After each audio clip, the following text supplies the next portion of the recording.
Hello and welcome to the first episode of the Happy Days podcast with me, Callum Church. It's a really exciting debut to kick off these episodes, and in this episode I'm going to kick it off with the power of a positive mindset, how changing your perception can ultimately change your reality. Now, to start off this podcast, I just want to kick it off with a question. So think about this. Would you say your life has treated you well? Or has life treated you poorly? Just think about that for a second. I'm just going to repeat the question.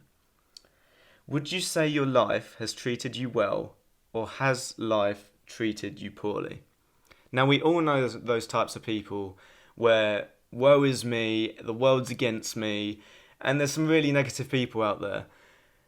But there's also some really negative people for good reasons. Sometimes people aren't treated so well in life.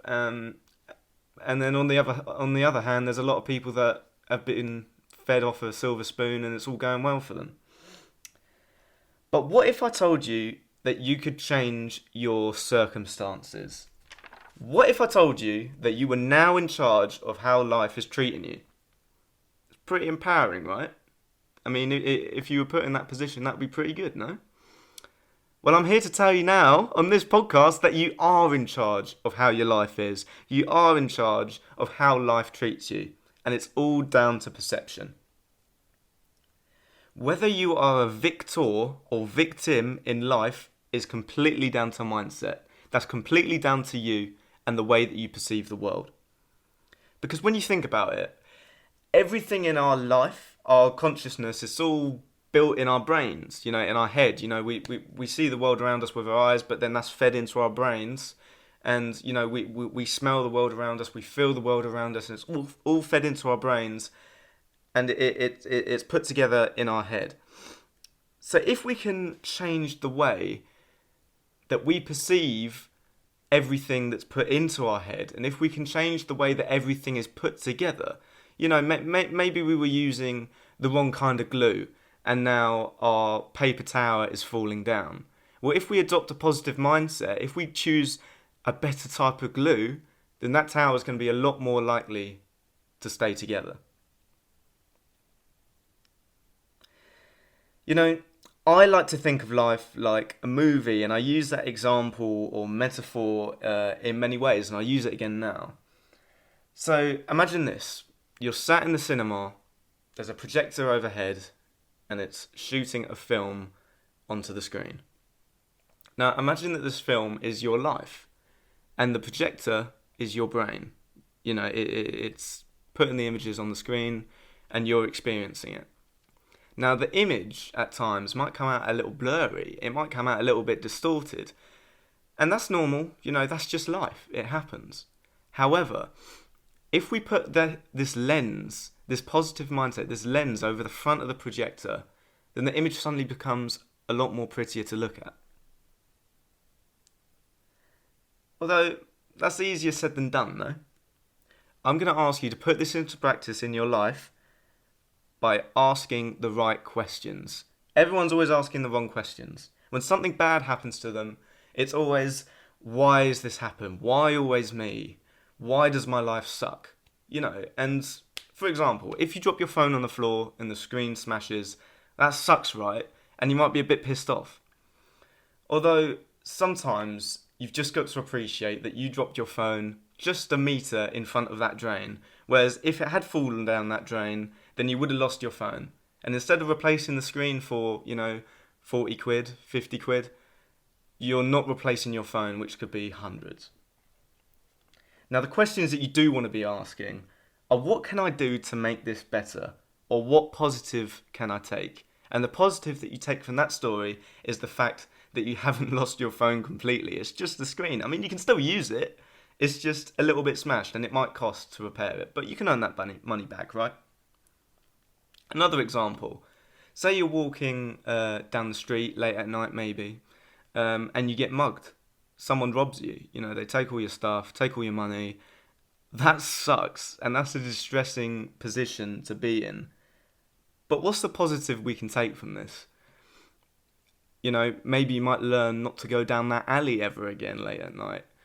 Or maybe you just appreciate that it was just your money that was taken and nothing worse happened. It's all about filtering out the negative, letting it go, not dwelling on the negative, and just allowing yourself to be open to the positivity. I mean, if you're going to dwell on the negative, then what's the point? Of course your reality is going to suck if you just dwell on the negative. Whereas if you take the positives, then you're in a much better position. It's all about perception again, and it's all about the way you look at it. Here, I want to tell you another story now. It's about two twin sons and their alcoholic dad. Now, you might have heard this before because it is a little bit of a cliche. However, I tend to find that cliches are cliches because they tend to be true, right? Okay, so here's the story. There's two twin sons. They're absolutely identical. They're absolutely the same. Very similar people. And they grow up in the same circumstances. They've both got an alcoholic father. And maybe this wasn't perhaps the best start in life for them. Now, a few years later, when they're all grown up, one of them is an alcoholic and the other one is a CEO. And someone asks both the sons that day, why are you the way you are? So first off, they ask out the alcoholic son, why are you an alcoholic? And the son responds, well, it's because my dad was an alcoholic.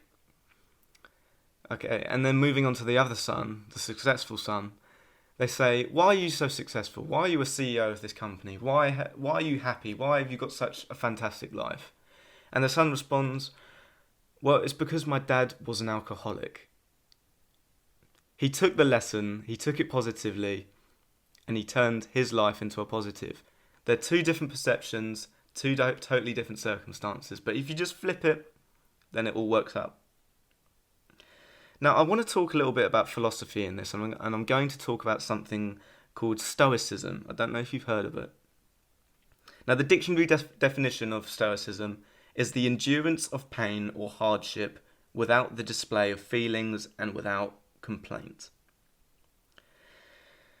And I just want to talk about something a little bit deep towards the end of the episode, but I think it's powerful and it sends a really positive message. Now, really, in life, we have nothing at all to complain about.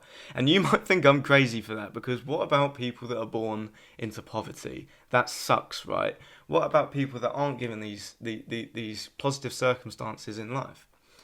Well, I suggest that maybe you could take with the children that are born into poverty, maybe that's a lesson learnt for them, or maybe that's something that which they can use to drive to help them be less poor. You know, maybe that's something that they can drive to succeed in life. Take the story which I just told about the twin sons and the alcoholic father. You know, if you're born into poverty, why not take that and use that to drive you, to make you think, no, I'm not going to just sit back and just let my life suck. I'm going to take it by the neck and I'm going to absolutely smash it. I'm going to smash it in life. And that's the mentality which people should have if they want to change their reality. When you're focusing on the negative, it's never going to be any good for you. Now, the life we're given for absolutely nothing, by the way, in return, absolutely nothing, is purely a gift. You know, and if we take death, for example, it's probably one of the most depressing things in life, right? I mean, it's going to get a little bit deep here, but stay with me. Yeah, if we take death, I mean, that sucks. Does it get any worse? I mean, it's pretty deep, but I'm just going to read a short paragraph from a book I've read recently. Now, it's a book called On the Shortness of Life. It's one of the Penguin Great Ideas books, and it's actually written by Seneca the Younger. He's a famous Roman philosopher. And basically, the book is just made up of some letters which he had written to his friends and family, containing all of his philosophical ideas. So here we go. I'm just going to read this piece. Let every man contemplate the individual occurrences which bring us joy or grief. All the activities of men are like their beginnings, and their life is not more high-souled or serious than their conception, and that being born from nothing, they are reduced to nothing. That's interesting stuff, you know. Now, let's take the positive here. Life is a gift. You know, life doesn't owe us anything. We were born into this world from nothing. We spent absolutely nothing to deserve this life, and yet we're given it. And I think we've just got to take the positive there. We've been given a beautiful gift, each and every one of us.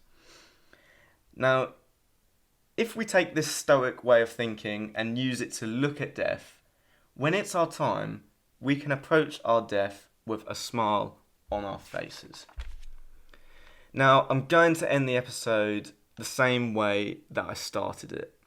I'll end with the same question. Would you say life has treated you well, or has life treated you poorly? Be positive. Don't dwell on the negative. Because if you do dwell on the negative, of course, life is going to suck. Now, just think about that one more time for me. After having this life that you've been given for absolutely nothing in return, would you say your life has treated you well, or has life treated you poorly? That's all from me for today's episode. I truly hope you enjoyed it and took some value. That's really what I want to do from these episodes.